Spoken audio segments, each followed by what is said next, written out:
नमामि तव दास दास म्हणता, माते कशाचे भय. रामा जाईन ज्या स्थळी सुख घना, होईल तेथे जय. माया भुवनात्रयी तुझ विना, नाही दुजा तारक. रामा तू सकलार्थ पूर्ण करिशी, तू तात मी बालक. सुखासारिखे पूर्ण वैराग्य ज्याचे, वसिष्ठापरी ज्ञान योगेश्वराचे.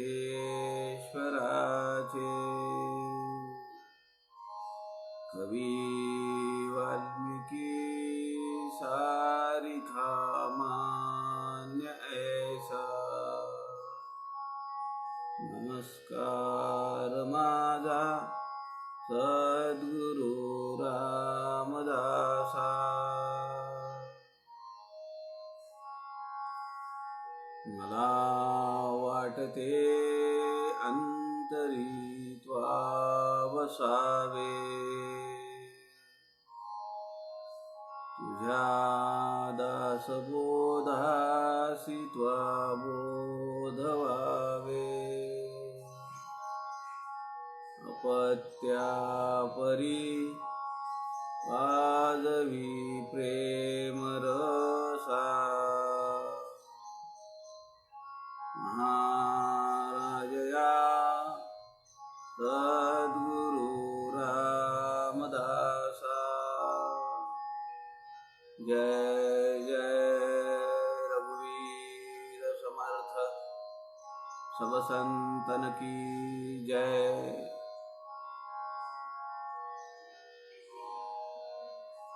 सज्जन हो, नमस्कार.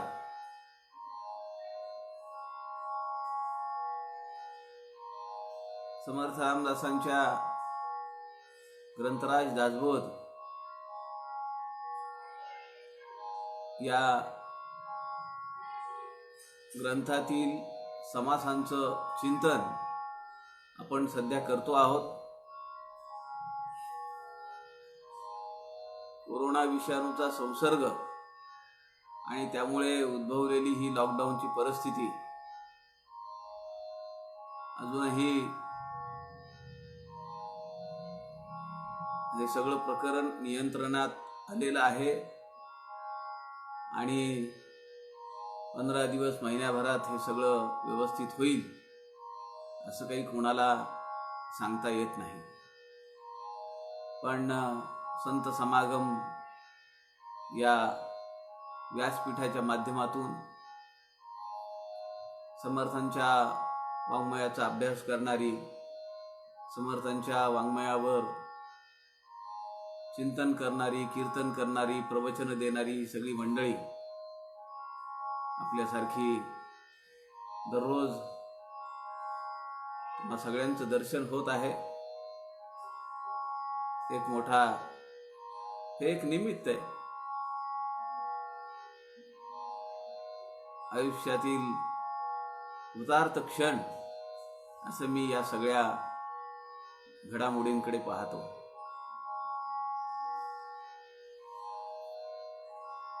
प्रवीणजी शास्त्रींनी आपल्याला ही संधी उपलब्ध करून दिली आणि त्यांनी सांगितलं की जोपर्यंत हे चालेल तोपर्यंत चालू द्या. त्यात त्यांनी कुठेही त्यांच्याकडून 2 दिवस कमी, 4 दिवस कमी किंवा वेळेचं बंधन असं काही ठेवलेलं नाही. 2 ते 3:30 4:45 पर्यंत तुम्ही चालू द्या असं ते मला म्हणाले. 1.5-2 तास रोज बोलणं हे सुद्धा एक परीक्षाच आहे. आणि समर्थांच्या कृपेने, आपल्या सगळ्यांच्या सहभागाने, पाठबळाने मी हे पेलतो आहे. आपल्या सगळ्यांना त्यासाठी धन्यवाद देतो. आपल्या सगळ्यांची ऋण व्यक्त करतो. कारण या निमित्ताने ग्रंथराज दासबोध, मनाचे श्लोक आणि आत्माराम या 3 ग्रंथांचा सखोल असा अभ्यास आणि त्यावर प्रकटपणे भाष्य करणे हे सद्भाग्य मला मिळालं. सज्जनाहो, काल आपण पाहिला समास पिंडोत्पत्ती निरूपण आणि समास दशक 15 समास 9. पिंडांची उत्पत्ती ती सगळ्यात मूळ समर्थांनी सांगितलं की उदक आहे. उदक म्हणजे पाणी.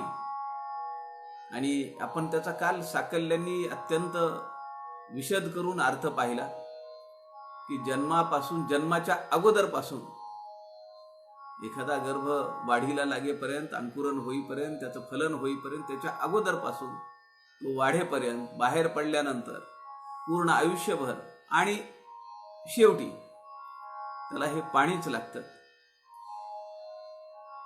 एवढं पाण्याचं महत्व समर्थ रामदासांनी त्यांच्या पिंडोत्पत्ती निरूपण या समासामध्ये आपल्याला सांगितलं.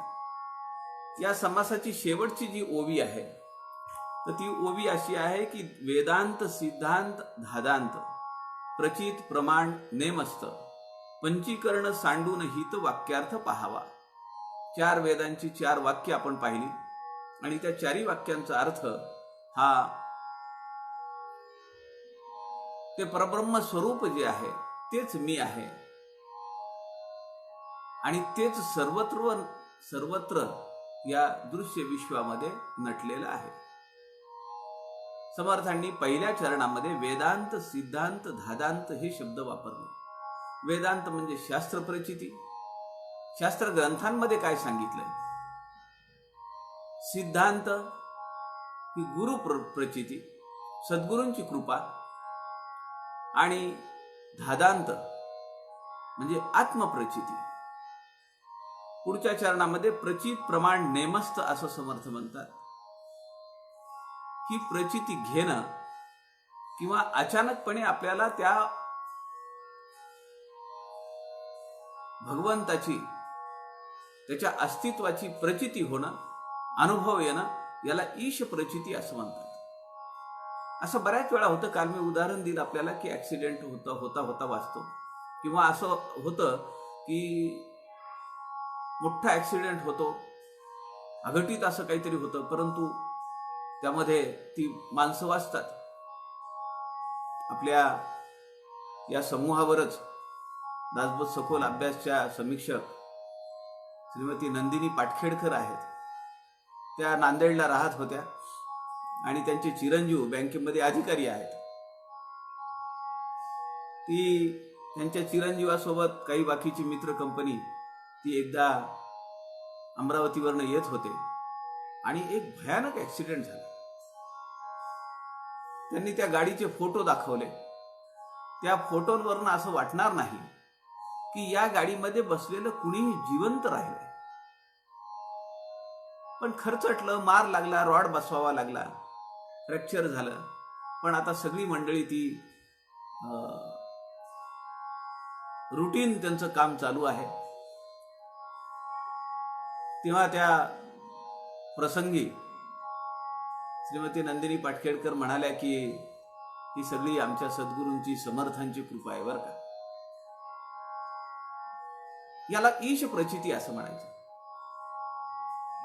आता यातला जो दुसरा शब्द आहे सिद्धांत, गुरु प्रचिती, गुरूंची कृपा, तोच समास पुढचा आहे दशक 15 समास 10 सिद्धांत निरूपण. हा जो समास आहे या समासामध्ये समर्थ असं म्हणतात की साधक जो आहे तर तो साधना करत सद्गुरूंच्या कृपेने त्याला अंतरात्म्याची प्रचिती येते. की मागच्या समासामध्ये समर्थांनी त्याला वडील असं नाव दिलं. वडिलाची भेट झाली पाहिजे, वडिली काय केले ते पाहिले पाहिजे वगैरे.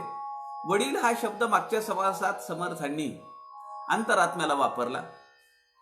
या समासामध्ये समर्थ म्हणतात की अंतरात्म्याची प्रचिती, त्याचा अनुभव हा साधकाला येतो आणि त्याला त्यासाठी सद्गुरूंची कृपा लागते.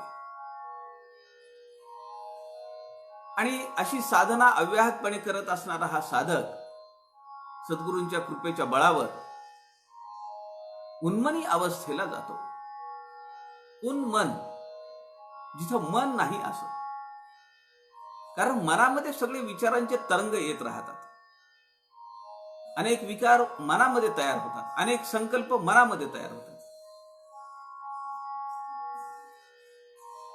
ही उन्मनी अवस्था जी आहे, शब्द कुंठित होणे किंवा मौन्य गर्भा, तर ही अवस्था म्हणजे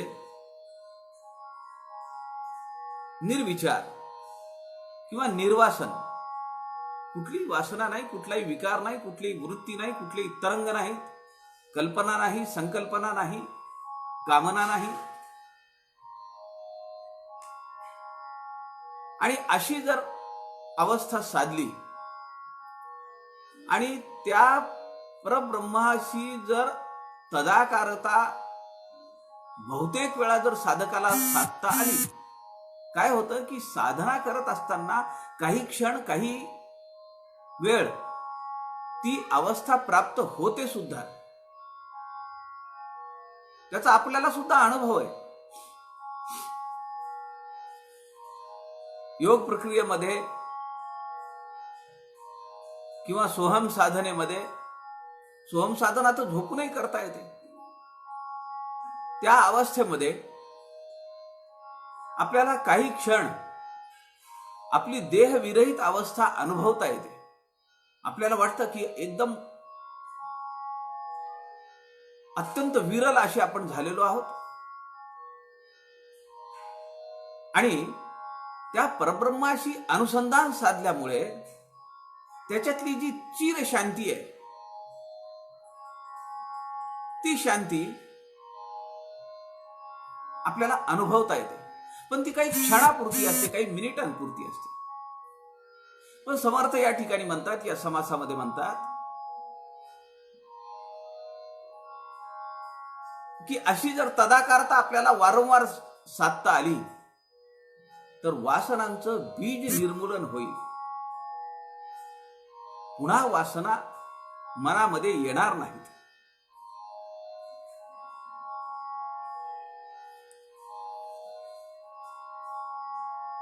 समर्थांनी पुढे एक शब्द वापरलाय, षडन्यासी. समर्थ म्हणतायत की संन्याशी झाल्यानंतर ही निर्वासन अवस्था म्हणजे संन्याशाची अवस्था आहे. 6 विकारांचा त्याग करणे, षडविकार, षडन्यासी असा त्याला समर्थांनी शब्द वापरला या समासामध्ये. समर्थ म्हणतायत की मग असा जो माणूस आहे त्यांनी भगवी कपडे घातली काय नाही घातली काय, तो प्रपंचात आहे का अरण्यात आहे काय, समाजामध्ये राहतो आहे सामान्य माणसासारखा किंवा जंगलात गेला काय सर्व संग परित्याग करून, तो सारखाच आहे. कपडे त्यांनी भगवे घातलेत पाहिजेत, तिळे माळा लावल्यात पाहिजेत, जंगलामध्ये निघून गेलंच पाहिजे, त्याची गरज नाही. विकारांवर विजय मिळवणं, जय मिळवणं, नियंत्रण करणं हे सगळ्यात महत्वाचे आहे. जंगलामध्ये जाऊनही जर कामविकार मनात असतील तर मग त्यापेक्षा घरी राहिलेलं बरं ना. उजनी आप्पा सांगायचे, त्यांचे एक मित्र होते आणि ते त्यांना म्हणायचे की मला पण तुमच्यासोबत हिमालयात यायचे. खूप मागे लागल्यानंतर ते घेऊन गेले. मी मागे एकदा त्याचा उल्लेखही केलेला. आणि ते सारखं दररोज एकदा दोनदा आठवण काढायची घरची. भाजी खाल्ली, आमची बायको भाजी काय करते बरं. चहा घेतला, आमच्या बायकोच्या हाताला चहाची सर नाही. आप्पा म्हणाले, मग इथं कशाला आले, तुम्ही घरीच बरे ना. तसं आपल्या विकारांवर, आपल्या आसक्ती, लिप्तता असेल तर असू दे, नसेल तर नसू दे, ही भावना असणं फार महत्वाचं आहे. त्याशिवाय साधना नाही होत. जीव कशात अडकणे नाही. साधना जर करायची असेल तर षडन्यासी होणं अत्यंत आवश्यक आहे. समर्थ म्हणतात की असा जो ज्ञानी पुरुष आहे तो जरी परब्रह्माशी त्याची तदाकारता झालेली असेल, तो निर्वासन जरी झालेला असेल, तरी पण समाजामध्ये तो सामान्य माणसाप्रमाणे राहतो, लोकसंघटनाचं काम करतो आणि ज्ञानोत्तर सगुणोपासनेचा आदर्श समाजापुढे उभा करतो. आता मला काय परब्रह्माचा आविष्कार प्राप्त झालेला आहे, त्याची मला प्रचिती आलेली, आता मला काही साधना करायची गरज नाही, आता मला भगवंताची पूजा अर्चा करायची गरज नाही, असं तो नाही म्हणत.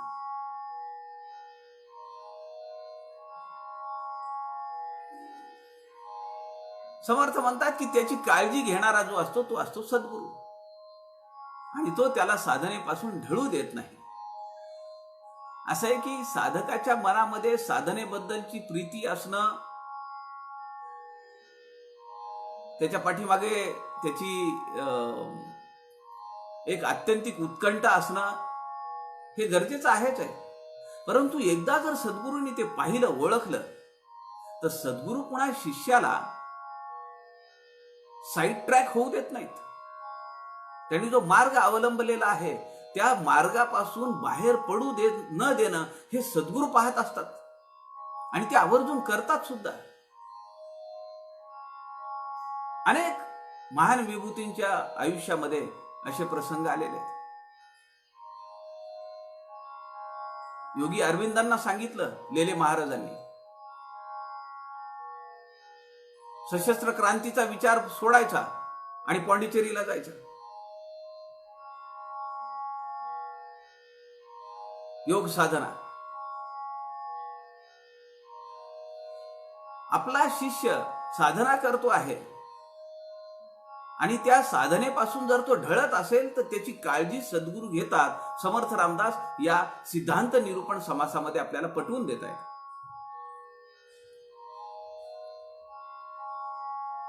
सगळ्यात शेवटी समर्थ म्हणतात की असा ज्ञानी माणूस पुन्हा समर्थांना लोकसंग्रह, लोकसंघटन हा विषय अत्यंत प्रिय आहे.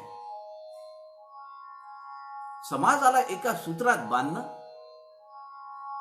समाजाचा उद्धार करणं आणि त्या योगे राष्ट्राचं संवर्धन करणं,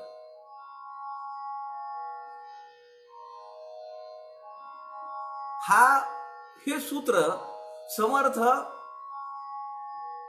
जवळपास 11व्या दशकाच्या नंतर प्रत्येक समासात एखादी ओवी, एखादा शब्द देऊन आपल्याला ते वारंवार ठोके मारून पाहतात की हे करायचंय, हे करायचंय, असं असलं तरी हे करायचंय, ज्ञानी असलं तरी हे करायचंय, लोकसंघटन करायचंय, महंत असलं तरी लोकसंघटन करायचंय, संन्यासी असलं तरी लोकसंघटन करायचंय, परब्रह्म स्वरूपाची प्राप्ती झाली तरी लोकसंघटन हे करायचंय. समर्थ त्या विचारापासून ढळू देत नाहीत. समर्थ म्हणतात की असा माणूस जो आहे त्या उपासनेतून जे त्याला परमेश्वराचं ज्ञान झालेलं आहे, तर परमेश्वराचं ज्ञान होण्यासाठी सद्गुरूंची कृपा कारणीभूत झाली. त्याचा उतराई होण्यासाठी, त्याची परतफेड करण्यासाठी, तो समाजाच्या उन्नयनासाठी आपलं आयुष्य वेचतो.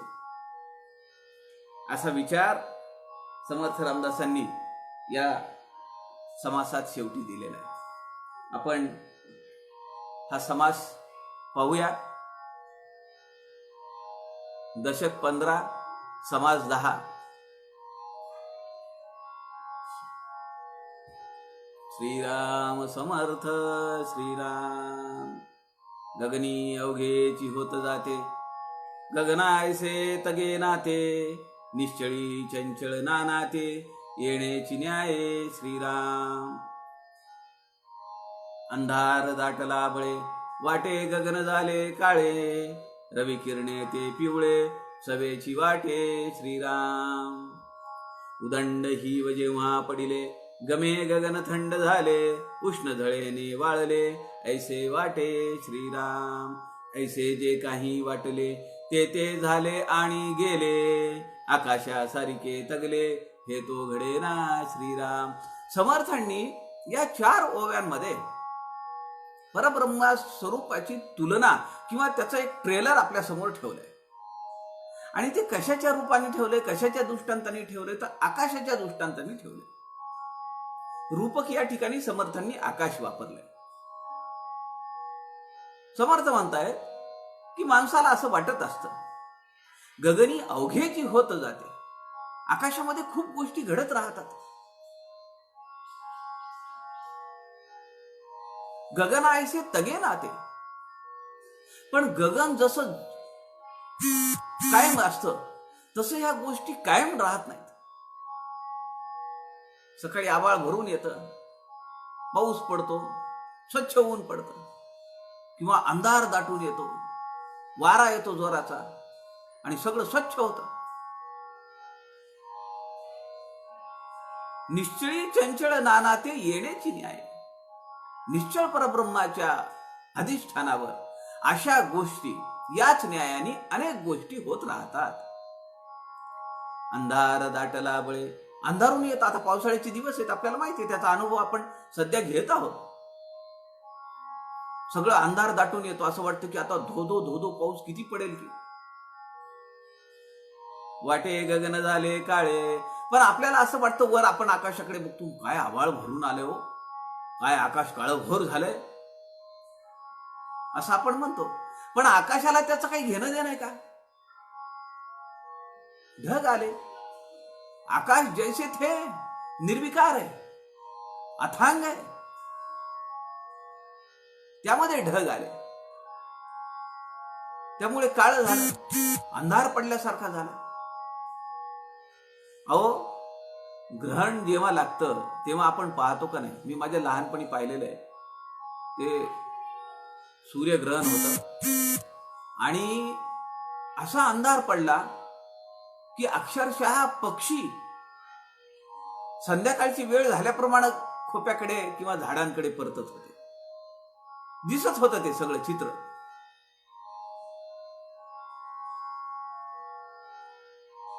रवी किरणे ते पिवळे सवेची वाटे, पण तेवढ्यात ते ग्रहण संपलं किंवा आकाशात आलेले ढग बाजूला निघून गेले आणि स्वच्छ प्रकाश पडला. उदंड हिव जेव्हा पडिले, गमे गगन थंड झाले, उष्ण झळेने वाळले, ऐसे वाटे श्रीराम. खूप थंडी पडते. हिव म्हणजे थंडी, मराठवाड्यातला शब्द आहे हा. समर्थ मराठवाड्यातले. काय हिव पडले हो, असं आमच्याकडे म्हणतात मराठवाड्यामध्ये. हिव म्हणजे थंडी. उदंड हिव जेव्हा पडिले, खूप थंडी पडली, गमे गगन थंड झाले, असं वाटलं की आता सगळं आकाश थंडगार झालंय, चिल, बर्फ पडलाय का काय, सूर्यदर्शन नाही. आम्ही एक 10 वर्षाखालची गोष्ट आहे, आम्ही तिकडे वैष्णोदेवी, कुफरी, कुलू, मनाली तिकडे गेलो होतो. आणि मला अजूनही आठवत आहे ते 4-5 दिवस आम्हाला सूर्याचं दर्शन होत नव्हतं. सारखं थंड वारं, दिवसाच्या शाली घेऊन आम्ही फिरायचा, प्रवास करायचा. आणि सकाळी उठल्यानंतर ती जी घरं होती आम्हाला राहायला दिलेली, कुफरी, कुलू मनाली तिकडे, ती सुद्धा लाकडांची होती बरं का. फरशी नव्हती, खाली लाकूड, फरशीवर लाकूड टाकलेलं असेल, लाकडांच्या फळ्या होत्या. भिंतीला सुद्धा लाकडांच्या फळ्या होत्या.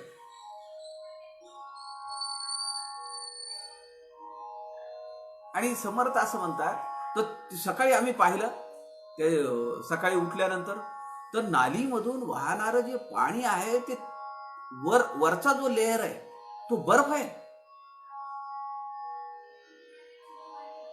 नालीमधला वरचा जो पाण्याचा लेअर आहे तो बर्फ झालाय. समर्थांनी ही ओवी वाचली की मला ती त्या प्रसंगाची आठवण झाली. उदंड ही व जेव्हा पडिले, गमे गगन थंड झाले, उष्ण झळेने वाळले, ऐसे वाटे श्रीराम. उन्हाळ्यामध्ये ती उन्हाची तिरीप येते. सकाळी 8-8:30 वाजता ऊन तापायला चालू होतं. तेव्हा असं वाटतं की सगळं आकाश असं वृक्ष झालेलं आहे.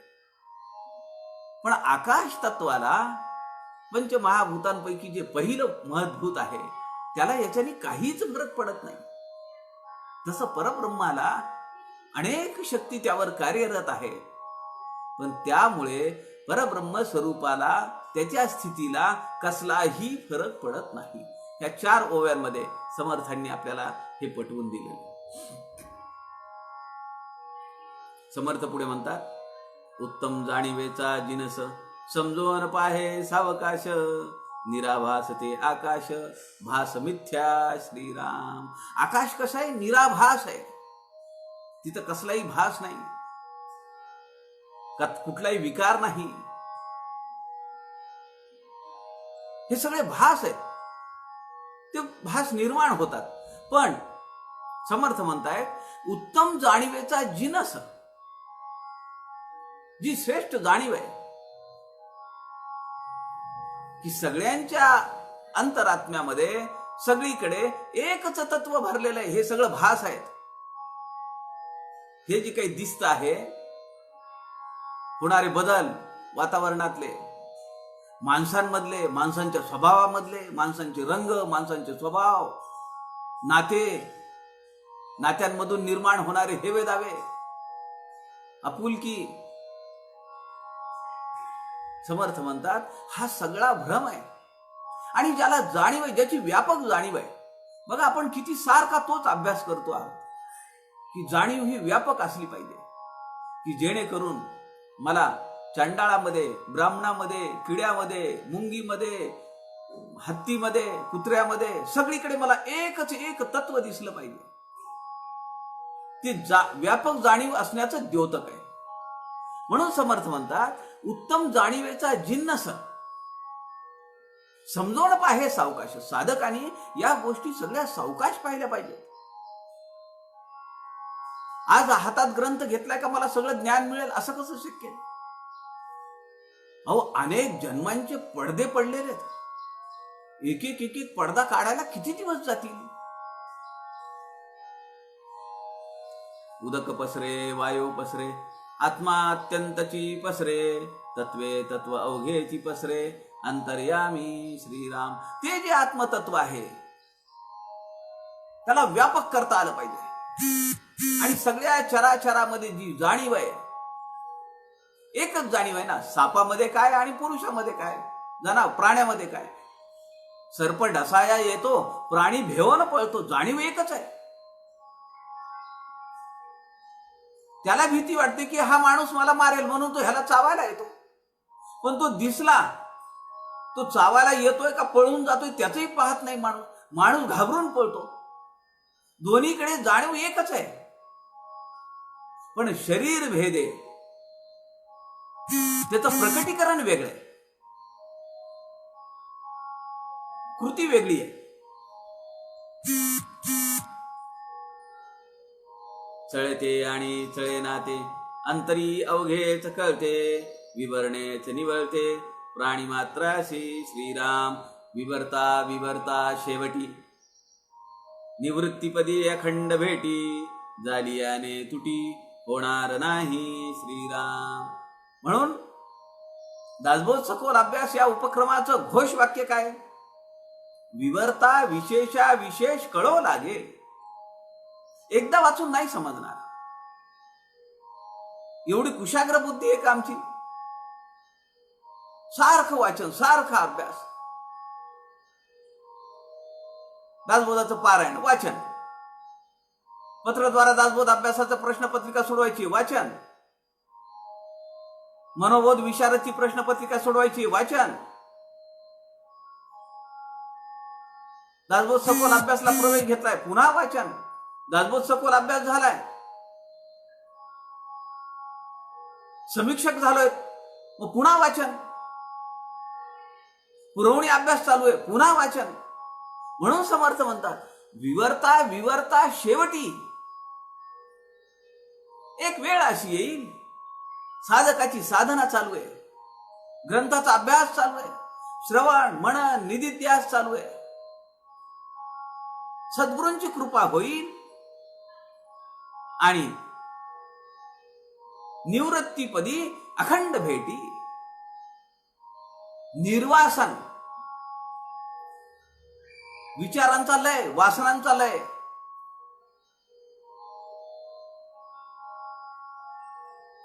ती विचार शून्य अवस्था. तेव्हा समर्थ म्हणतायत की निवृत्तीपदी अखंड भेटी. या सगळ्या विचारांची जर निवृत्ती झाली, मग समर्थ पुढे म्हणतात, जालियाने तुटी होणार नाही. आता एकदा जर ती त्याची गाठभेट झाली, तो जर बॉन्ड बसला, तर पुन्हा तुटी होणार नाही, त्याची खात्री देत आहे समर्थ. पण तिथपर्यंत मात्र नेटानी साधकांनी जायला पाहिजे. जेथे ज्ञानाचे होते विज्ञान आणि मनाचे होते उन्मना, तत्वनिर्शनी अनन्य विवेके होते श्रीराम. तत्वांचा झाडा करणे, तत्वांचं निरसन करणे, तत्वनिरास. आत्मषटक शंकराचार्यांचं किंवा व्यतिरेक, हे म्हणजे नाही, हे म्हणजे नाही, हे म्हणजे नाही, ते स्वरूप वेगळंच आहे, ती स्थिती वेगळीच आहे. वो कुछ और है, ये नहीं, ये नहीं, ये नहीं, वो कुछ और है. आणि तो और एकदा जर मिळाला, तर पुन्हा समर्थ म्हणतात, तिथून त्याची पुन्हा तुमची ताटातूट होणं शक्य नाही. जेथे ज्ञानाचे होते विज्ञान, आपण पाहिलंय की अज्ञान आहे. खूप वेळा त्याचा आपण विचार केलाय. अंधारामध्ये काय पडलेले माहिती नाही, हे अज्ञान आहे. त्याच्या पुढची गोष्ट विपरीत ज्ञान. काहीतरी दिसतंय, सापासारखा दिसतंय, ते विपरीत ज्ञान आहे. हातात विजेरी होती, पटकन बटन दाबला, दिवा लागला, लाईट लागला, त्या प्रकाशामध्ये पाहिलं, अरे ही तर दोरी आहे, हे ज्ञान आहे. आणि आता त्या दोरीपासून मला कसलाही धोका नाही, हे विज्ञान आहे. समर्थ म्हणतात, ज्ञानाचे विज्ञान होणे, मला या दृश्य विश्वापासून, मला वस्तू आणि व्यक्तींपासून कसलीही बाधा पोचणार नाही, हे विज्ञान आहे. कारण मी निरवयव, निराकार, निरोपम्य, निरंजन असं ते परब्रह्म स्वरूप आहे. आता मला कशाची बाधा होणार नाही, कशापासूनही त्रास होणार नाही.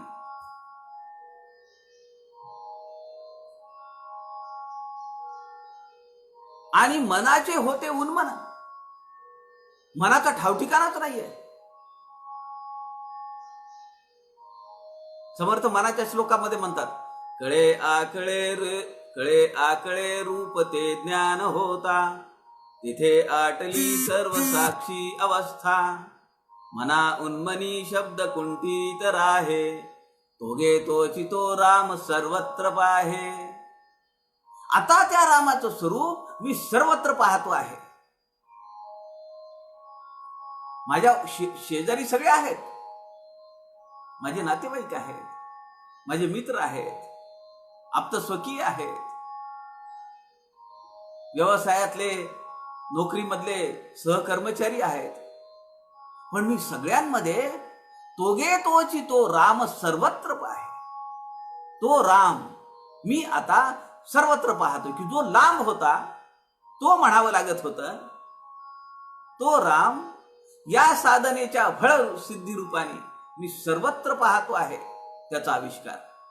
आणि मनाचं उन्मन झालेलं आहे. वडिलास शोधून पाहिले, तो चंचळाचे निश्चळ झाले. देवभक्तपण गेले, तये ठाई श्रीराम. ठाव म्हणता पदार्थ नाही, पदार्थ मात्र मुळी नाही. जैसे तैसे बोलो काही, कळावया श्रीराम. परत इथं समर्थांनी वडिला शब्द सोडून आणलाय. वडिला असं शोधून पाहिले, त्या अंतरात्म्याचा शोध घेतला साधनेच्या बळावर, सद्गुरूंच्या कृपेच्या बळावर. वडिला असं शोधून पाहिले, तो चंचळाचे निश्चळ झाले. आता तिथली चंचलत्व संपलं सगळं. आता निश्चळ, अक्रिय, निरवयव, निराकार, की जिथं चंचल नाहीच, सगळं निश्चळ आहे. चंचळाचे निश्चळ झाले. देवभक्तपण गेले, तये ठाई. आता कुठला देवन कोण भक्त, अद्वैत अवस्था निर्माण झाली. कारण त्याच्यात माझं अस्तित्व विलीन झालं. लपावे अति आदरे राम रूपी. रामाच्या पाठीमागे जाऊन लपल्यानंतर माझ्या अस्तित्वाचा विषय कुठे आला. लपणे वेगळं आणि विलीन होणे वेगळं. जलमय होणे वेगळं आणि जलरूपी होणे वेगळं. लपणे म्हणजे कुणाच्या तरी मागे मी आहे, मी लपलोय, मी आहे. पण समर्थ इथं म्हणतात देवभक्तपण गेले. आता कुणी भक्त नाहीये, कुणी देव नाहीये, एकच झाले, मिळून एकमेकात विलीन झाले. रामी आणि रामदास दोघे जण पडले. आता हे बोलावया दुजा नुरेच ते ठाई. दुसरा कुणीच नाहीये, ते दोन्ही एक झालेत. आता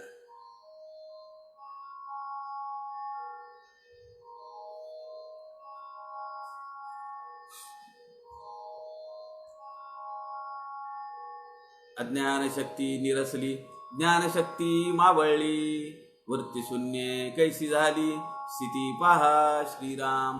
अज्ञान संपलं, विपरीत ज्ञान संपलं, ज्ञान संपलं. समर्थ म्हणतायत कारण ज्ञानाचं विज्ञान झालंय. आता अज्ञानशक्ती निरसली, ज्ञानशक्ती मावळली. मला जे ज्ञान झालेलं आहे ती भावना सुद्धा संपली. कारण मीच उरलो नाही. कोण म्हणणार मी उरलो तर मला म्हणता येईल की मला हे ज्ञान झालंय, माझ्या हातात हे आहे, माझं हे आहे, किंवा मी इथं आहे.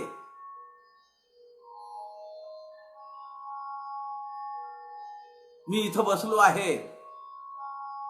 पण जेव्हा मीच संपलो तेव्हा या बाकीच्या गोष्टींना काही धारणाच नाहीये.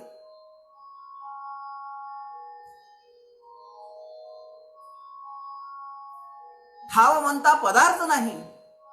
समर्थ म्हणतात की त्याला दाखवण्यासाठी तो काही पदार्थ थोडाच आहे.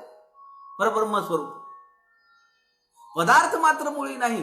जैसे तैसे बोलो काही कळावया.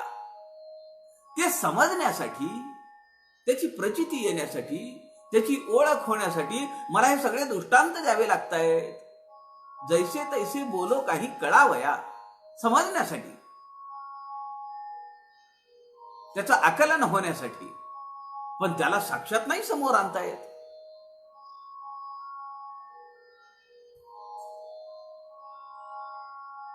पुढची ओवी क्रमांक 13 ही साधकाच्या जीवनातली अत्यंतिक महत्वाची ओवी आहे. इथून टर्निंग पॉइंट आहे साधनेला आणि त्या साधकाला. समर्थ म्हणतात मुख्य शक्तिपात तो ऐसा, नाही चंचळाचा वळसा. निवांती निवांत कैसा, निर्विकारी श्रीराम. या आपल्या संत समागम व्यासपीठाचे आणि दासबोध सखोल अभ्यास परिवाराचे समर्थ भक्त श्री रमेश ओक आहेत. त्यांचा मला मध्यंतरी निरोप आला. ते म्हणाले की 15-10 सिद्धांत निरूपण, त्यामध्ये शक्तिपाताचा उल्लेख आलेला आहे. त्यावर थोडं जरा विस्तृत विवेचन तुमच्याकडनं अपेक्षित आहे. मी म्हणलं चला त्यानिमित्ताने आपला पण अभ्यास होतो आहे, कारण एका शब्दासाठी आपण काही फार विचार केला नसता. एक दोन वाक्यात एखाद्या पॅरेग्राफ मध्ये तो विषय संपून आपण पुढे गेलो असतो. पण माझ्या लक्षात आलं की शक्तिपात जेव्हा होतो तेव्हा तो साधक साधक राहत नाही. तुझं म्या गुरुत्व पण ओपिले, ही कल्याण स्वामींची अवस्था किंवा यापुढे हा वारसा नरेंद्र चालवील आणि नरेंद्राचा स्वामी विवेकानंद होतो. जनार्दन स्वामी एकनाथांना म्हणतात, आता तुम्हाला मी अनुग्रह दिलाय, आता तुमच्याकडनं सेवा घेणे नाही. सद्गुरू आणि सत्शिष्य एकाच पातळीवर येतात. काय या शब्दाचा अर्थ आहे? मुख्य शक्ती पाहत तो ऐसा. समर्थांनी मुख्य शब्द वापरलाय. शक्ती पाहत तो ऐसा म्हणता आला असतं. आपल्याला हे समजलं पाहिजे की समर्थांची जी वाङ्मय रचना आहे, जी शब्द रचना आहे, असा प्रत्येक शब्दाच्या पाठीमागे आपल्याला विचार करायला आला पाहिजे मनामध्ये. इथं हा शब्द का वापरला? महाभक्त प्रल्हाद, महाभक्त म्हणलंय, भक्त नाही म्हणलं. इथे शब्द समर्थ वापरतात. मुख्य शक्तिपात, जसं पहिल्या समासामध्ये समर्थ म्हणतात मुख्य आत्मप्रचितीसह 12 गीता, वेद, शास्त्र, उपनिषद, पुराण सगळं वापरलंय या ग्रंथासाठी. पण विशेष काय?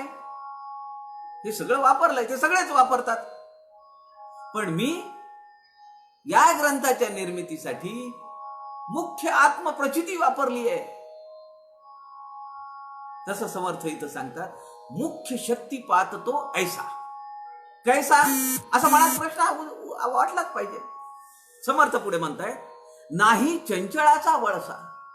आता शक्तिपात झाल्यानंतर चंचळाचा वळसा म्हणजे वर्तुळ. एक वळसा मारून ये, जरा बरं वाटेल, आपण म्हणतो ना, एक फिरून ये थोडं. आता ते चक्र पुन्हा होणार नाही. चंचळाचं चक्र आपल्याला बाधू शकत नाही. नाही चंचळाचा वळसा निवांत निवांती निवांत कैसा निर्विकारी. निवांती निवांत, निवांत शब्द नाहीये, निवांती निवांत.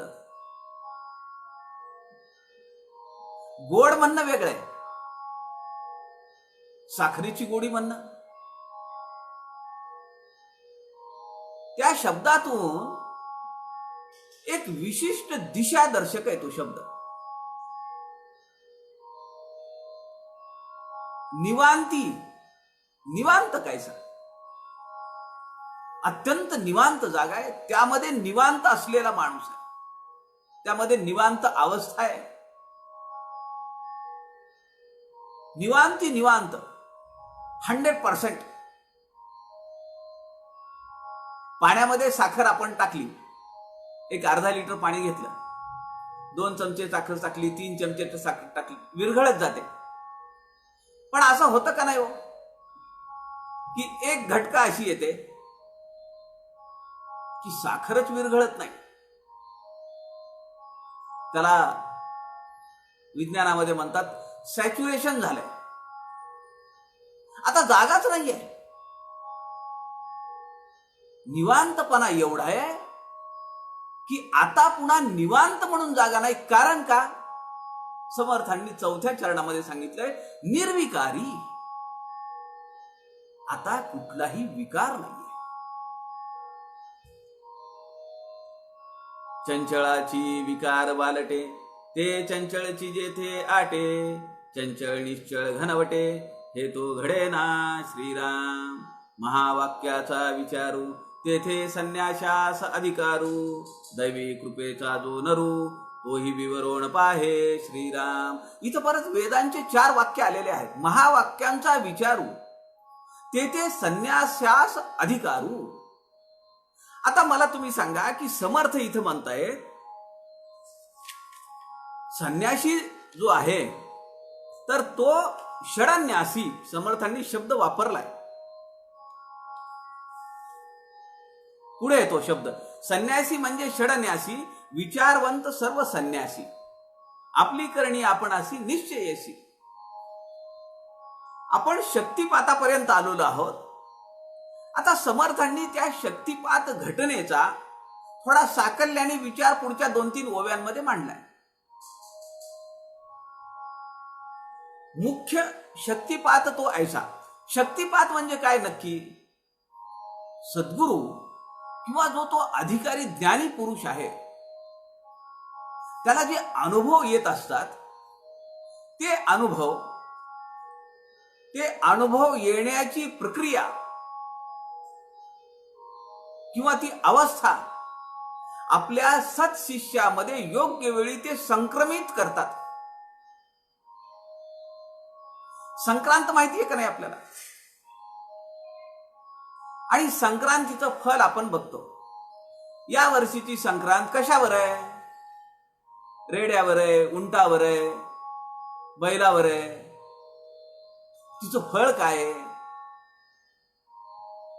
आणि असं शास्त्र असं सांगतं की ही जी अवस्था असते या अवस्थेमधून सगळं विश्व एका काय म्हणता येईल त्याला अत्यंत नाजूक अवस्थेतून जात असतं. संक्रमण हा शब्द वापरलेला आहे.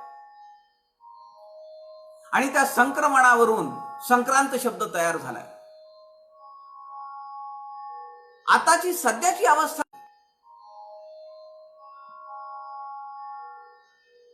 अस्वस्थता आहे, मनाची अस्वस्थता आहे, कोंडून बसल्यासारखं शरीराची अस्वस्थता आहे. किती दिवस मी घरामध्ये बसू? माझी कामं ठप्प झालेली आहेत, मला कुठे जाता येत नाहीये, काही कामं करता येत नाही, बाहेर फिरता येत नाहीये. ही संक्रमण अवस्था आहे.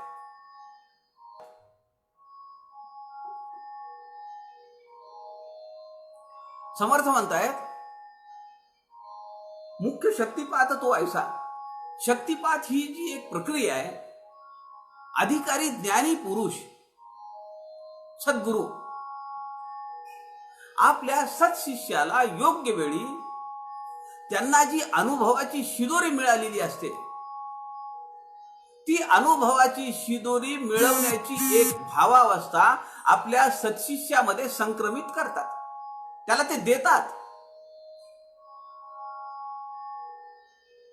समर्थांनी कल्याणांना दिली, गळ्यातली माळ काढली, गळ्यात माळ टाकली आणि सांगितले कल्याणा तुझं गुरुत्व ओपिले. आता यापुढे तू शिष्य नाहीयेस, तू सद्गुरू आहेस.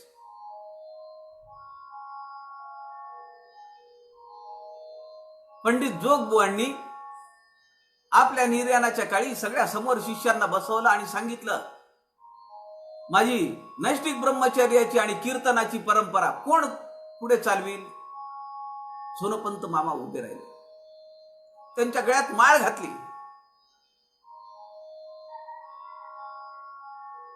अनेकांनी असं केलेलं आहे.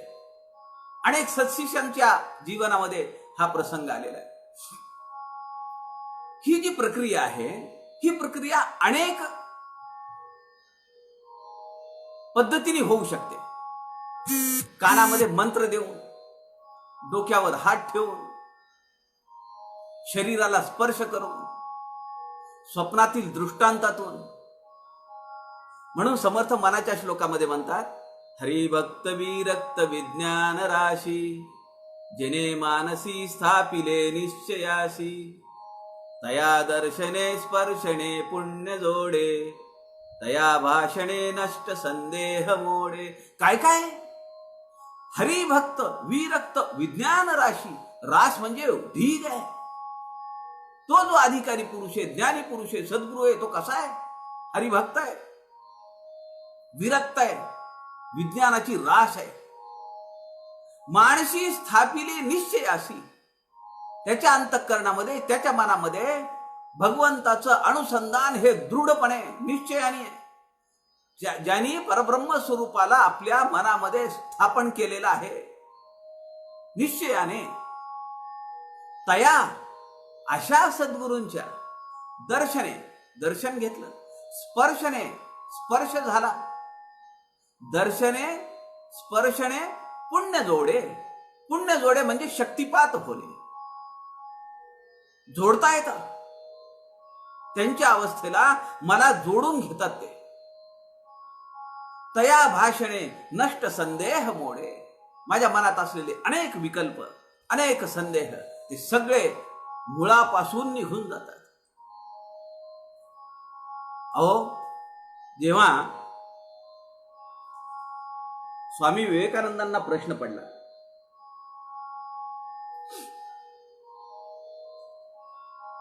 कुठे तो भगवंत, ते खूप लोकांकडे गेले, साधना करणाऱ्यांकडे गेले, प्रत्येकाने सांगितलं मी पण त्याच वाटेवर चाललोय, मला नाही देव दिसलेला, पण एक दिवस दिसेल. रवींद्रनाथ टागोर 6 महिने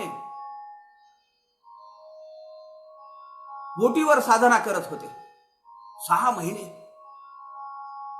बोटीवर, पाण्यावर. मध्यरात्रीच्या सवयी नरेंद्र त्यांच्या बोटीमध्ये गेला. रवींद्रनाथांना विचारलं, तुम्हाला देव दिसला आहे का? ते म्हणाले, मी पाहिला नाही, पण त्याची प्रचिती मी घेतो. काही बोलले नाहीत नरेंद्र. दार धाडकन लावलं, बाहेर पडले. पण एक दिवस उजाडला जेव्हा त्यांना ठाकूरांचं दर्शन झालं. ठाकूरांनी पाठीवरनं प्रेमाने हात फिरवला आणि ते म्हणाले, तुला किती वर्षांपासून मी शोधतोय, तू येत जा बरं इथं. नरेंद्रांना समजे ना की माझ्यासोबत एवढी मित्र आहेत, कुणाला बोलावलं नाही, मलाच का बोलावलं यांनी. आणि मग एक दिवस, किती वर्षाचा संपर्क आहे, 4.5-5 वर्ष सुद्धा नाहीये ठाकूरांचा, रामकृष्ण परमहंसांचा आणि नरेंद्राचा. पण एक दिवस धारिष्ट करून स्वामी विवेकानंदांनी विचारलं, तुम्ही देव पाहिलाय का? स्मित हास्य तरळलं ठाकूरांच्या चेहऱ्यावर, अत्यंत शांतता. ते म्हणाले, हो, जसा मी तुला पाहतो आहे तसा मी देव पाहिलेला आहे. आता उत्सुकता अजून चाळवली, तुम्ही देवाशी बोललात का? हो, जसा मी तुला बोलतो आहे तसाच देवाशी बोलतो. मग तिथून शिष्याची परीक्षा नव्हे, शिष्याने सद्गुरूंची परीक्षा घ्यायला चालू केलं. ठाकूरांचं, रामकृष्ण परमहंसांचं, स्वामी विवेकानंद जीवन अत्यंत अलौकिक आहे, आगळं वेगळं आहे. आपल्या गुरुची परीक्षा एका दृष्टीनं बघितलं तर स्वामी विवेकानंदांच्या, नरेंद्राच्या परीक्षेला सद्गुरू उत्तीर्ण झाले असं पडावं लागेल. अतिरेक होईल बोलणं, शास्त्राला धरून होणार नाही. आणि मग एके दिवशी कालीमातेसमोर स्वामी विवेकानंद बसलेले आहेत, रामकृष्ण परमहंस बाजूला बसलेले आहेत. आपला डावा पाय विवेकानंदांच्या कानाला लावला, अंगठा, आणि शक्तिपात. अचानकपणे स्वामी विवेकानंदांच्या समोर सगळं जग गरगर गरगर फिरायला लागलं. समजे ना त्यांना काय झालं अचानक.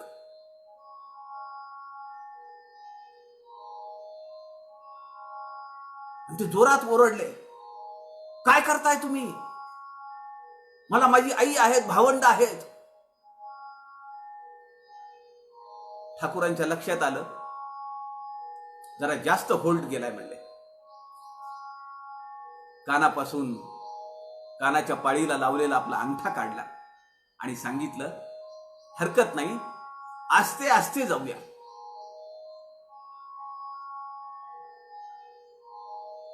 तया स्पर्शने, काही वेळा तेच तोतापुरी परमहंसांनी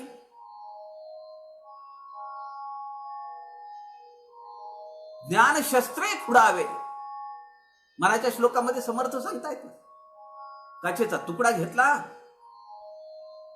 2 भुवयांच्या मध्ये फिरवला, रक्ताची धार लागली, तो शक्तिपात आहे. आपला अनुभव, आपली शिदोरी आपल्या शिष्याच्या अंतःकरणात संक्रमित करणं हा शक्तिपात आहे. कल्याणांना सोलीव सुख सांगितलं समर्थांनी, कल्याणांनी वर्णन केलेलं ते सोलीव सुखाचं. 50 ओव्यांचं सोलीव सुख आहे. काय केलं? शक्तिपात कसा केला कल्याणाने? कल्याणाने प्रश्न विचारला. पुढे कल्याण स्वामी म्हणतायत, ऐसा शिष्याचा प्रश्न ऐकून ज्ञानाचे भरते आले स्वामी लागोनी. शिष्याने विचारलेला प्रश्न ऐकून सद्गुरूंना अत्यंतिक उमाळा आला, आनंद वाटला. आहा, आता माझा शिष्य तयार होतोय. आसन सांडोनी या तय क्षणी कडकडोणी भेटले. सद्गुरूंनी त्यांचं आसन सोडलं, खाली आले, कल्याणांजवळ आले आणि नुसते जवळ येऊन बसले का? कडकडोणी भेटले. शक्तिपात करण्याच्या अगोदर काय काय प्रक्रिया आहे ती सोलीव सुखात आहे. मग स्नेहाळे नवल केले, वसंगासी शिष्या घेतले. काय शब्द रचना आहे हो. मग स्नेहाळे नवल केले. कौतुक वाटलं शिष्याचं, नवल वाटलं.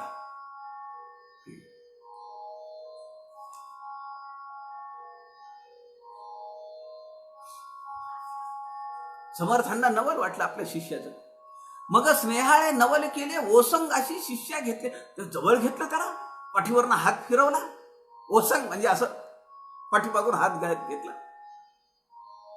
अर्धमात्रा रस काढिले.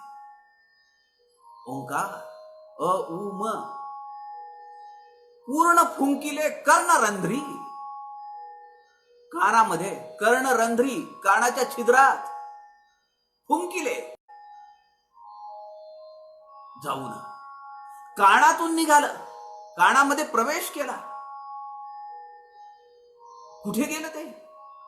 खडतर रसायन आहे. नैनी जाऊन झोंबिले. इथून गेलं, मध्ये प्रवेश केला आणि चक्षुला जाऊन भिडलं.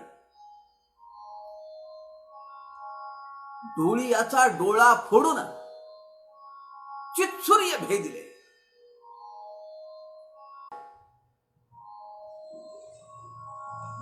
कल्याण स्वामी सोलीव सुखामध्ये म्हणताय, कर्णरंध्री जे रसायन फुंकिले ते नैनी जाऊन झोंबले आणि डोळीयाचा डोळा फोडून चित्सूर्य भेदिले. सूर्याला भेदून पलीकडे गेला. काय अवस्था आहे शिष्याची. डोळा भेदून पलीकडे गेला म्हणजे शिष्य इथे आहे का? ब्रह्मांडा बाहेरही नेले. पूर्ण अंश गगनी भेदिला. अर्क तो पिंडी माझी उतरला. त्याचा अर्क जो आहे तो सगळ्या पिंडात उतरलाय, आता देहामध्ये उतरला. त्रिकूट श्रीहाट चुराडा केला. सेखी भरला गगनगर्भी. या गगनाच्या गर्भामध्ये भरून उरला. चुराडा कशाचा केला? त्रिकूट सत्वरजतम, श्रीहाट पंचमहाभूत, हे सगळं विश्व, दृश्य विश्व. भगवंतानी उभा केलेला बाजार श्री हाट, हाट म्हणजे बाजार. भगवंतानी उभा केलेला हा सगळं हे दृश्य विश्व, या सगळ्या विश्वाचा चुराडा केला. सेखी भरला गगनगर्भी. आता तो या देहापुरता नाही राहिला, गगनामध्ये भरून गेला. मग काय झालं की हे सगळं मानवलं नाही शिष्याला. मग कल्याणांनी वर्णन केलंय पुढे की बुवा बेशुद्ध पडलो, बाळ निचेष्टित पडिले असं वर्णन आहे. ऐसे पाहोनी सद्गुरुनाथ. अरे काय झालं म्हणाले तुला? मूर्छा आली का? झेपलं नाही का तुला? जसं ठाकूर म्हणाले आस्ते आस्ते जाऊया नरेंद्राला, तसं समर्थ कल्याणांना म्हणाले ओ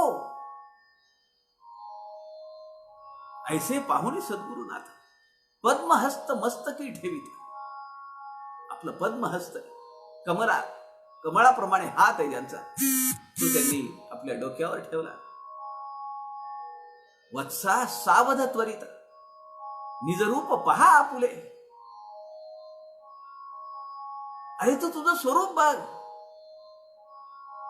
सावध हो बेटा, घाबरू नको, मी आहे ना तुझ्यासोबत. कुणी आपल्या पाठीवर हात ठेवला, डोक्यावर हात ठेवला की आपल्याला एक आधार मिळतो.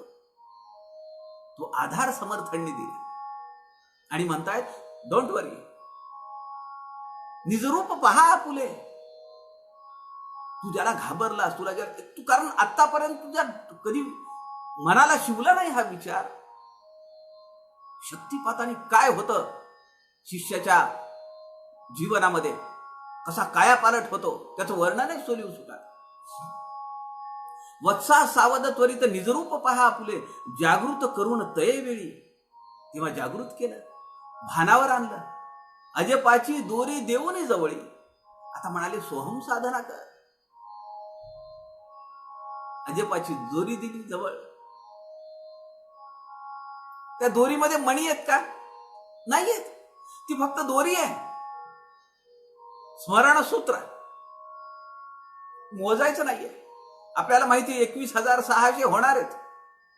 सोहम सोहम सोहम. मिनिटाला 9 तास, मिनिटाला 15, असे दिवसासाठी 21,600.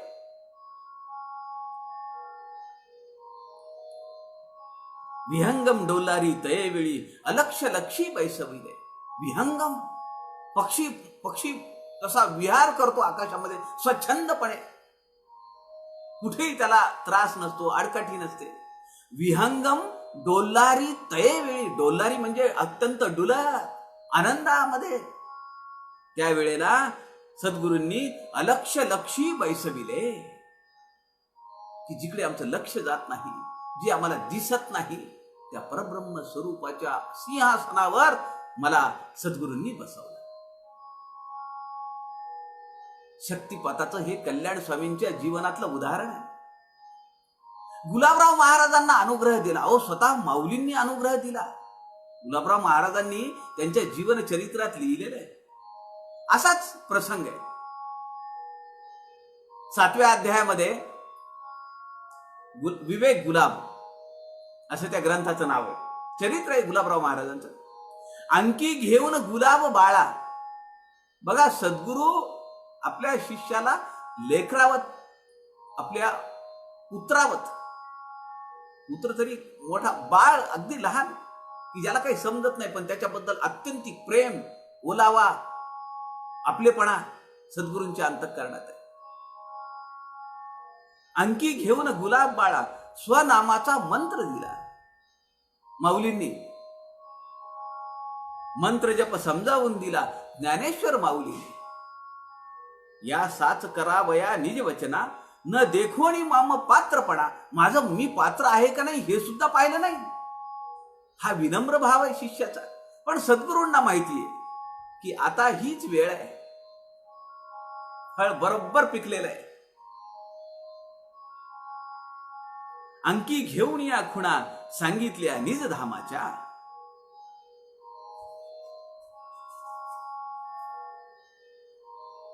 दर्शने स्पर्शने. रामाने शबरीला काय केलं? अहिल्याला काय केलं? स्पर्श केला. शबरीला स्पर्श केला आणि भक्ती सांगितली, शक्तिपात केला, उद्धरून नेलं तिला. आत्ता श्रीधर स्वामींना, फार दिवस झालेत का श्रीधर स्वामींच्या चरित्रात? श्रीधर स्वामी चरित्र प्रसंग आहे तो. स्वप्नामध्ये दृष्टांत दिला, स्वप्नामध्ये शक्तिपात आणि अनुग्रह दिला. भगवान श्रीधर स्वामींचे भगवान झाले.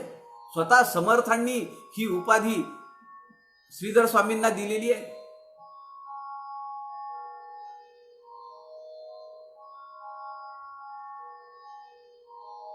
कुरुक्षेत्रावरचा प्रसंग आहे. भगवान श्रीकृष्ण अर्जुनाला शक्तिपात,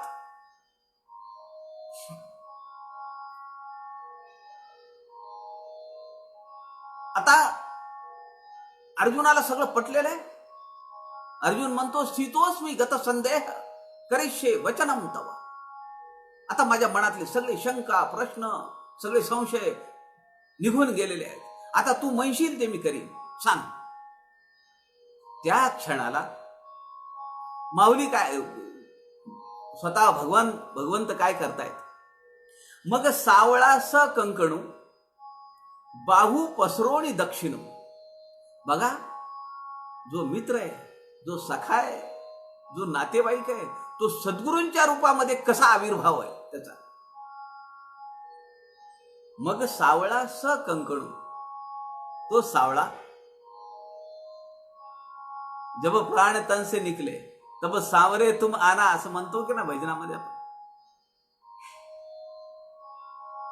तो सावळा स कंकणू, त्याच्या हातातलं कंकण चमकलं क्षणार्थ. बाहू पसरोनी दक्षिण, दक्षिणेकडे खाली जो आपला अर्जुन आहे, आपला सत्शिष्य आहे, त्याच्याकडे बाहू हात पसरवला.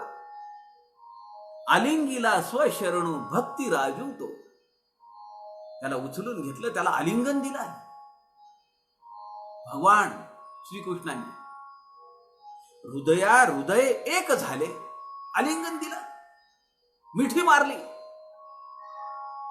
ये हृदयीचे ते हृदयी घातले. हृदय एक झाले, ये हृदयीचे ते हृदयी घातले. द्वैत न मोडता केले आपणा ऐसे अर्जुना. द्वैत सुद्धा मोडलं नाही, ती अद्वैत आहे. एवढी घट्ट मिठी मारली आहे की तिथे द्वैत नाहीये. दिसतायत दोन शरीर दिसणाऱ्याला, पण आत्मतत्व एक आहे. द्वैत न मोडता केले आपणा ऐसे अर्जुना. भगवान श्रीकृष्णाने आपल्या सारखा अर्जुनाला करून टाकलं. याला म्हणतात शक्तिपात. सगळी शक्ती मी तुझ्यात संक्रमित केली आहे. मी माझ्याकडे काहीही ठेवलेलं नाहीये. जे जे माझ्याकडे होतं ते सगळं मी तुला दिलंय या क्षणाला. ही पुढची जी दोन चरण आहेत ना, हे अत्यंत गोड आहेत. काय शब्द आहे तो. दीपे दीप लाविला तैसा परिश्वंगू. शब्द पहा, आपण पहिल्यांदाच ऐकतोय हा शब्द, मी पहिल्यांदाच ऐकला. दीपे दीप लाविला तैसा परिश्वंगू तो झाला. द्वैत न मोडता केला आपण पै पार्थ. काय अर्थ आहे. दीपे दीप लाविला, एका दिव्यापासून दुसरा दिवा लावला. त्या दोन्हींच्या दिव्यांमध्ये काही फरक आहे का. त्या दोन्ही दिव्यांच्या ज्योतीमध्ये काही फरक आहे का. माऊलींनी गोड शब्द वापरलाय. तैसा परिश्वंगू तो झाला. परिश्वंगू म्हणजे एक रूप. म्हणून वरच्या चरणामध्ये आलंय द्वैत न मोडता.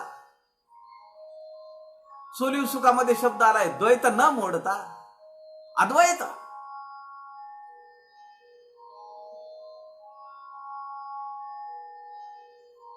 माऊलींचे सद्गुरू निवृत्तीनाथ महाराज, त्यांनी सुद्धा वैखरी वाणीतून शक्तिपात केला. माऊलींना अनुग्रह दिला.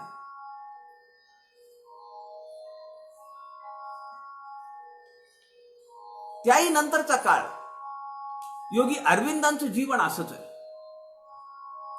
अहो, योगी अरविंदांच्या वडील हे मेडिकल ऑफिसर होते आणि फार मोठं नाव होतं. ब्रिटिशांच्या काळामध्ये ते खूप ठिकाणी फिरले आणि मोठा नावलौकिक मिळवला त्यांनी. डॉक्टर कृष्णधन हे त्यांचं नाव, घोष. त्यांना 3 मुलं.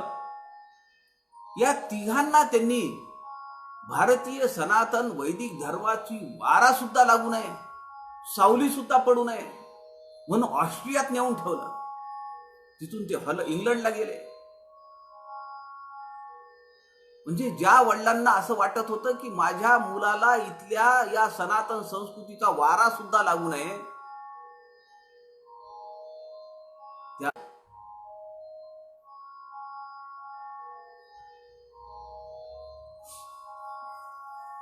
आज बरीच व्यवधानं येत आहेत. याचा अर्थ असा आहे की ज्या विषयाचं आपण विवरण पाहतो आहोत,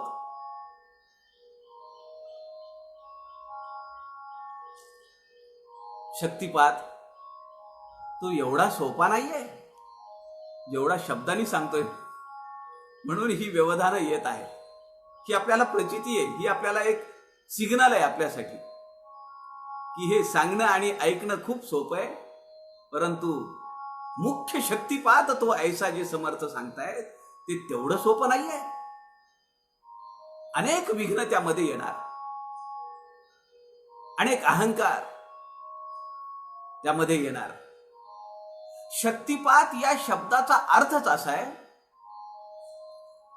सद्गुरूंच्या अंतःकरणातल्या शक्ती, त्यांच्या अनुभवाची शक्ती ते सत्शिष्याच्या अंतरी टाकतात आणि त्याची मीपण रहित अवस्था, त्याच्या ज्या स्वतःच्या काही शक्ती असतात त्या सगळ्या शक्तींचा लय होतो. त्याचं काहीच ठेवत नाहीत. ते आतून बाहेरून साफ करून टाकतात त्याला. त्याचं सगळं जीवन बदलतं त्या क्षणापासून. तो पुन्हा सत्शिष्य राहत नाही, तो कुणाचा नातेवाईक राहत नाही. भगवंताला समर्पित एक जीवन असं तो जगतो. देहो प्रारब्धावरी टाकून जगतो. उरलो फक्त उपकारा पुरता, अशी ती अवस्था असते. मी आपल्याला सांगत होतो की योगी अरविंदांच्या जीवनातला तो प्रसंग. आणि काय झालं की योगी अरविंद पण त्यांना तिकडे लक्ष लागेना. आणि ते राहायचे कसे? भारतीय पोशाखामध्ये राहायचे. कायम आपल्या हिंदू धर्मग्रंथांचा अभ्यास, त्याच्यावर विवेचन, चिंतन, मनन, ध्यान, धारणा. सगळ्यांना त्यांचं फार वेगळे पण वाटायचं की काय पोरग हे. अहो, त्यांचे मला नाव आठवत नाही आता, त्यांचे जे शिक्षक होते त्यांनी सांगितलं की मी तुझी 21 वेळा पेपर तपासलेत, 21 वेळा तुझी परीक्षा घेतली आहे आणि 21 परीक्षांमध्ये तुझ्यासारखी गुणवत्ता कुणालाही एकाही परीक्षेत मिळवता आली नाही. ते CSA झाले तिकडे. वडिलांची इच्छा होती आणि तिथून तो तेवढी विद्वत्ता मिळवलेला माणूस इकडे येणार भारतामध्ये. म्हणजे तिची रँक काय होती, 10 कलेक्टर एवढी त्याची पोच असेल, एवढे अधिकार त्याच्याकडे होते. पण त्यांना ते व्हायचं नव्हतं. वडिलांखातर त्यांनी परीक्षा दिल्या, पण याचं पूर्ण सर्टिफिकेट मिळण्यासाठी अश्वारोहण परीक्षा होती. आणि त्यांना माहिती होतं की आपण ही परीक्षेला जर नाही गेलो तर आपण नाही पास होणार, आपल्याला ते पदवी नाही मिळणार. म्हणून 2 वेळा नियोजन केलेल्या अश्व परीक्षेमध्ये योगी अरविंद गेलेले नाही. आणि ते भारतात जेव्हा परत आले आणि त्यांचे एक भाऊ होते बारिंद्र घोष, ते बॉम्ब तयार करण्याचा विचार करायचे. ते सुद्धा क्रांतिकारक होते. योगी अरविंद, महात्मा गांधी, पंडित जवाहरलाल नेहरू, डॉक्टर हेडगेवार, ही सगळी मंडळी एकत्र आहेत. देशाच्या स्वातंत्र्यासाठी झटणारी ही सगळी मंडळी आहेत. ह्या बारिंद्रला अत्यंत एक डोक्यामध्ये एकच की बॉम्ब तयार करायचे आणि जागा घे, जमीन घे, असं सगळी ती सशस्त्र क्रांतीचा उठाव तो चालू केला त्यांनी. आणि त्याला सगळा सपोर्ट योगी अरविंदांचा होता. काय झालं, एक दिवस योगी अरविंदांच्या जीवनामध्ये टर्निंग पॉइंट आला.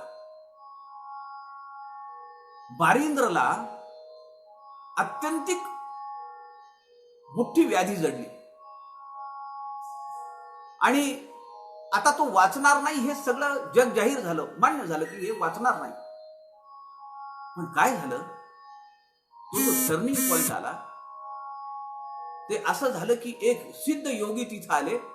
त्यांनी तांब्या घेतला, पाणी भरलं त्यात आणि मंत्रून एका काडीने त्या पाण्यावर रेषा ओढल्या आणि ते पाणी बारिंद्रला प्यायला सांगितलं.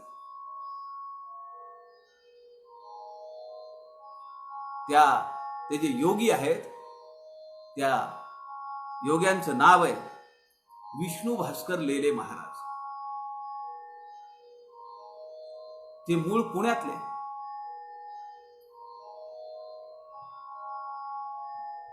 पण बडोद्याला त्यांची भेट झाली. त्यांनी ती जी साधनेद्वारा ते जे काही एकदम कायाकल्प जो झाला बारिंद्रचा, स्वतः योगी अरविंदांनी चरित्रात लिहिलंय की मला या साधनेद्वारे, शक्तिपाताच्या साधनेद्वारे मी माझं 67 वर्षाचं आयुष्य वाढवून 78 वर्षापर्यंत जगलो. स्वतः योगी अरविंदांनी लिहिलंय.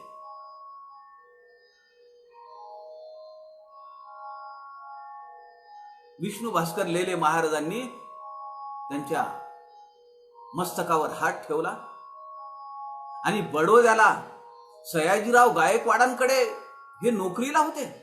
त्या काळामध्ये 750 रुपये पगार होता योगी अरविंदांना. आणि त्या प्रक्रियेमुळे, त्या शक्तिपातामुळे ते एकदम त्यांच्या जीवनाला कलाटणी मिळाली. सशस्त्र क्रांतीची सगळी सोडून दिली आणि ते पॉंडिचेरीला गेले. पॉंडिचेरीच्या आश्रमात जाऊन राहिले. आता आश्रम झाला, तेव्हा तर डास ती जी जागा होती, ब्रिटिशांना माहिती होतं की हा माणूस दगाफटका करणार आहे, हा सशस्त्र क्रांतीचा एक सेनानी आहे, योद्धा आहे, म्हणून त्याला त्यांनी प्रलोभनं दाखवली. जसं स्वातंत्र्यवीर सावरकर ब्रिटिशांकडे शिकून आले होते, त्यामुळे ब्रिटिशांना त्यांच्याबद्दल एक प्रकारचा धाक होता. तसं योगी अरविंदांच्या बाबतीत आहे. योगी अरविंदांचा धाक होता. ते म्हणाले आम्ही तुम्हाला तुमच्या साधनेसाठी तिकडे मसुरीला वगैरे चांगली जागा करून देतो, चांगला आश्रम बांधून देतो. योगी अरविंदांना माहिती होतं की या नात्याने त्यांना माझ्यावर दृष्टी ठेवायची आहे, माझ्यावर नजर ठेवायची आहे. ते तिथून निसटले, बडोद्याहून सरळ पॉंडिचेरीला गेले.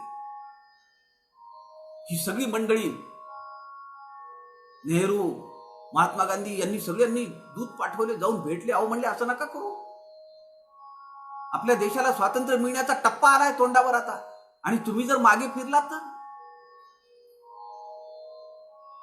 योगी अरविंदांनी काय सांगितलं, ते म्हणाले मी जी साधना करणार आहे, या साधनेच्या बळावर या देशाला स्वातंत्र्य मिळणार आहे. एका परदेशी वार्ताहराने प्रश्न विचारला, तुम्हाला काय वाटतं कधी स्वातंत्र्य मिळेल? त्यांनी सांगितलं, हो मिळणार. कधी मिळेल म्हणजे काय, माझ्या जन्मदिवशी मिळेल.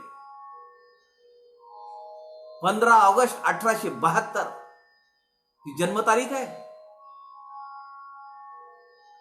अरविंदो घोष यांची. ज्यांना आपण योगी अरविंद म्हणतो त्यांनी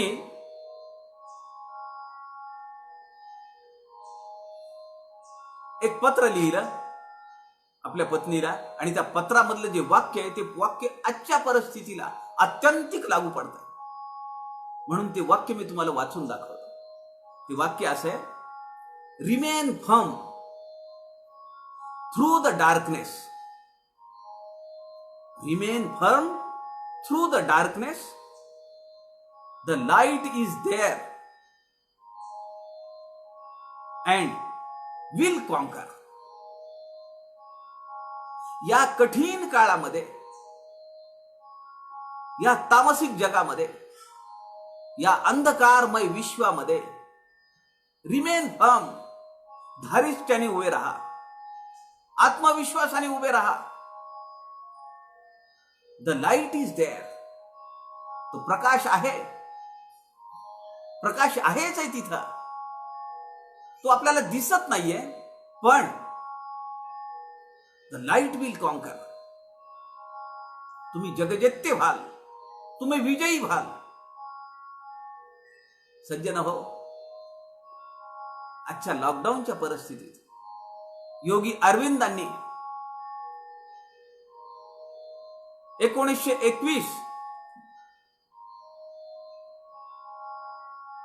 5 डिसेंबर 1950 ते गेले. त्याच्या अगोदर लिहिलेलं हे पत्र आहे, आणि त्या पत्रामधलं वाक्य काय सांगून देते आम्हाला, किती उभारी देत आहे. लेले महाराजांनी शक्तिपात केला. त्यांनी सगळी साधना इकडची सोडली आणि अखंड ध्यान धारणा करण्यासाठी ते गेले पांडिचेरीच्या आश्रमात. त्या आश्रमामध्ये जिथं ज्या खोलीमध्ये बसून योगी अरविंद ध्यान धारणा करायचे, तिथंच आपले समर्थवृत्ती सुनील दादा चिंचोळकर गेले. 12 वर्षाची साधना गडावर झाली होती व्यवस्थापक म्हणून. थोडं मन उद्विग्न झालं होतं, आणि ते तिथे गेले. त्या खोलीमध्ये बसले, ध्यानाला बसले, आणि ध्यानाला बसलेले असल्यानंतर त्यांच्या कानामध्ये शब्द आले, ऍडमिनिस्ट्रेटर कॅनॉट बी अ साधक. ऍडमिनिस्ट्रेटर कॅनॉट बी अ साधक. तुम्हाला जर व्यवस्थापन करायचं असेल, ऍडमिनिस्ट्रेशन करायचं असेल, तर तुमच्याकडनं साधना नाही होऊ शकत. सुनील दादा चिंचोळकरांनी 15 पैशाचं पोस्ट कार्ड पांडिचेरीला विकत घेतलं. लिहिलं, अध्यक्ष समर्थ सेवा मंडळ सज्जनगड. हे पत्र म्हणजे माझा व्यवस्थापक पदाचा राजीनामा आहे. आणि पुढे सुनील दादांची साधना चालू झाली. समर्थांचा अनुग्रह झाला, शक्तिपात झाला, आणि किती भव्य दिव्य काम सुनील दादांनी उभं केलं. सद्गुरूंची कृपा होणं, त्यांची शक्ती आपल्या अंतःकरणात रुजणं, आणि ती शक्ती आपल्यामध्ये येत असताना शिष्याचा चंचलपणा, शिष्याचं चंचलत्व, शिष्याचं मीपण, किंवा त्याच्या मीपणावर आधारित असलेल्या अनेकानेक शक्तींचा ऱ्हास होणं, लय होणं म्हणजे शक्तिपात.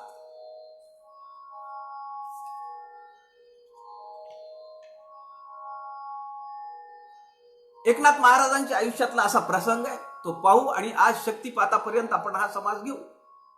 कारण समाज काही पूर्ण होणार नाही. शक्तिपातावरच खूप वेळ गेला आपला. कारण आमच्या श्री रमेश ओकांनी सांगितलंय की शक्तिपातावर थोडं विवेचन करा. माझाही त्या निमित्ताने अभ्यास झाला. एकनाथ महाराज आपल्या आजी आजोबांना, आई वडील गेले, आपल्या आजी आजोबांना अत्यंतिक प्रेम हो आजी आजोबांचं. त्यांच्यासाठी म्हणून ते जगत होते. खरं तर नातवासाठी ते जगतायत. पण का कुणास ठाऊक, एक दिवस त्यांना आदेश मिळाला, दौलताबादला जा,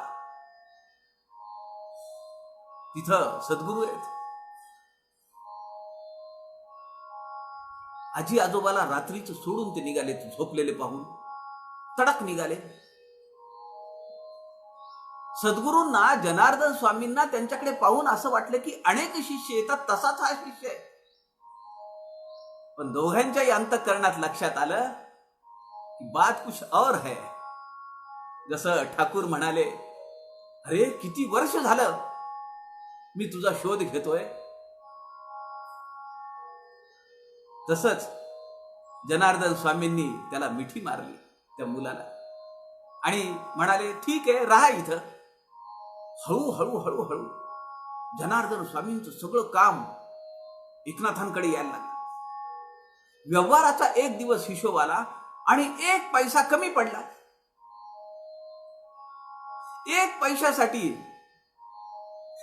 8 आण्याचं तेल एकनाथांनी वापरलं तो हिशोबाचा ताळा जमवण्यात. मध्यरात्र उलटून गेली आहे. जनार्दन स्वामींना वाटलं की अरे याच्या खोलीमध्ये अजून दिवा कसा जळतोय, यांनी विझवला नाही का, म्हणून ते हळूच येऊन पाहतायत. दार लोटलेलं होतं. त्यांनी त्या दाराच्या फटीतून पाहिलं आणि त्या क्षणाला त्यांच्या असं लक्षात आलं की हा मुलगा जो आहे तो वह्यांची सगळी पुढे पुटं सोडलेली आहेत आणि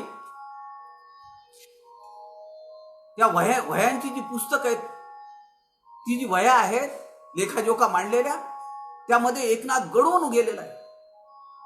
ते बघत राहिले आणि त्याच वेळी एकनाथाने टाळी वाजवली. मिळाली. त्यांनी विचारलं, एकनाथा काय मिळाली? त्यांनी सांगितलं, 1 पैशाची चूक झाली होती, ती मिळाली. जनार्दन स्वामींनी तो शब्द पकडला आणि ते म्हणाले, अरे पैशाचं काय घेऊन बसलास, तुला गुरु कृपा मिळाली. चल उद्या माझ्यासोबत. गावाच्या बाहेर घेऊन गेले डोंगरावर. 3 किलोमीटरचा परीघ होता. जनार्दन स्वामींच्या साधनेचं ते ठिकाण होतं. घेऊन गेले. एकनाथांना समोर बसवलं. एक स्फटिकाची शिळा होती. एक मोठा वटवृक्ष होता. त्या स्फटिकाच्या शिळेच्या समोर एकनाथांना बसवलं.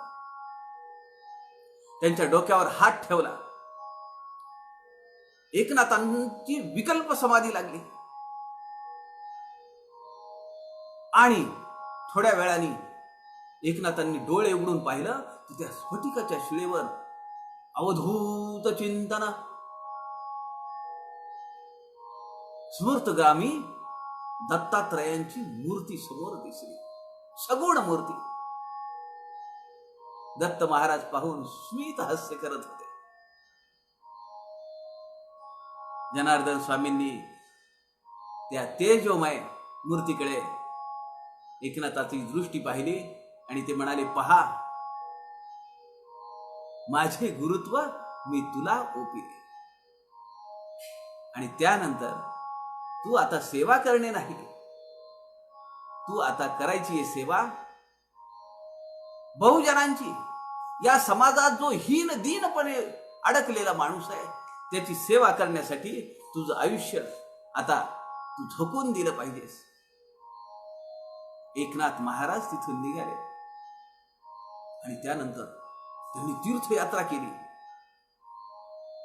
त्यांचं आयुष्य आपल्याला माहिती आहे. पण शक्तिपात झाला. सद्गुरूंची कृपा, सद्गुरूंच्या अनुभवाचं गाठोड ते संक्रमित करतात शिष्यामध्ये. ते जेव्हा संक्रमित होतं त्याचा आवेग, त्याचा वेग, त्याची घनता एवढी असते की शिष्य राहत नाही. शिष्याच्या मनातली मीपणा, तो अहंकार, ज्ञानाचा, विद्येचा, पैशाचा, सत्तेचा, तो सगळा अहंकार निघून जातो आणि केवळ अद्वैत भावना तिथं शिल्लक राहते. हा आहे शक्तिपात. हा शक्तिपात समर्थांनी आपल्या सगळ्यांच्या अंतःकरणात संक्रमित करावा ही त्यांना प्रार्थना करू. राहिलेला समास, सिद्धांत निरूपण उद्या पाहूया. सगळ्यांच्या हृदयस्थ परमेश्वरास नमस्कार करतो. झालेली सेवा समर्थांच्या चरणी अर्पण करतो. जय जय रघुवीर समर्थ.